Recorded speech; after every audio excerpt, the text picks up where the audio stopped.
ನಮಸ್ತೆ, ವಿಮೆಡ್ ಅಕಾಡೆಮಿಗೆ ಮತ್ತೊಮ್ಮೆ ಸ್ವಾಗತ. ಇವತ್ತು ನೋಸ್ ಬ್ಲೀಡಿಂಗಿಗೆ ಫಸ್ಟ್ ಏಡ್ ಹೇಗೆ ಮಾಡೋದು ಅಂತ ತಿಳ್ಕೊಳ್ಳೋಣ.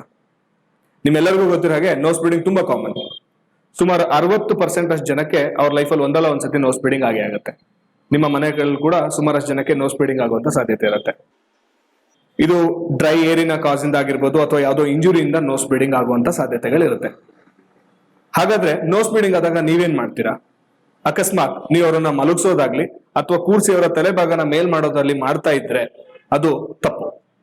ಯಾಕೆ ಅಂದ್ರೆ ಹೀಗ್ ಮಾಡೋದ್ರಿಂದ ಅವರ ಕ್ಲಾಟ್ ಆಗುವಂತ ಸಾಧ್ಯತೆ ಇದ್ದು ಅದು ಚೋಕ್ ಆಗುವಂತ ಸಾಧ್ಯತೆ ಕೂಡ ಇರುತ್ತೆ. ಹಾಗಾದ್ರೆ ಏನ್ ಮಾಡ್ಬೇಕು? ತುಂಬಾ ಸಿಂಪಲ್. ಅವರನ್ನ ಕಂಫರ್ಟಬಲ್ ಜಾಗದಲ್ಲಿ ಕೂರಿಸಿ ಅವರ ಮೂಗಿನ ಭಾಗನ ಅವರು ಒತ್ತಿಡ್ಕೊಳಕ್ ಹೇಳಿ, ನಂತರ ಅವರಿಗೆ ತಲೆಭಾಗನ ಮುಂದೆ ಬಾಗ್ಸಕ್ ಹೇಳಿ. ಇದರಿಂದ ಬ್ಲಡ್ ಫ್ರೀ ಆಗಿ ಹೋಗುತ್ತೆ ಹಾಗೂ ಕ್ಲಾಟ್ ಆಗುವಂತ ಸಾಧ್ಯತೆಗಳು ಕಡಿಮೆ ಆಗುತ್ತೆ.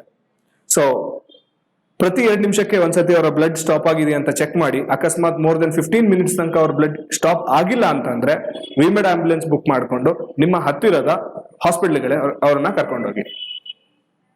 ಇವತ್ತು ಏನೋ ಒಂದು ಹೊಸ ವಿಚಾರನ ತಿಳ್ಕೊಂಡಿದ್ದೀರಾ ಅಂತ ನಾವು ಅನ್ಕೊಂತಾ ಇದ್ದೀವಿ. ಇದೇ ರೀತಿಯಾಗಿ ಜಾಸ್ತಿ ಕಂಟೆಂಟಿಗೋಸ್ಕರ ವಿಮೆಡೋನ ಫಾಲೋ ಮಾಡಿ. Thank you so much.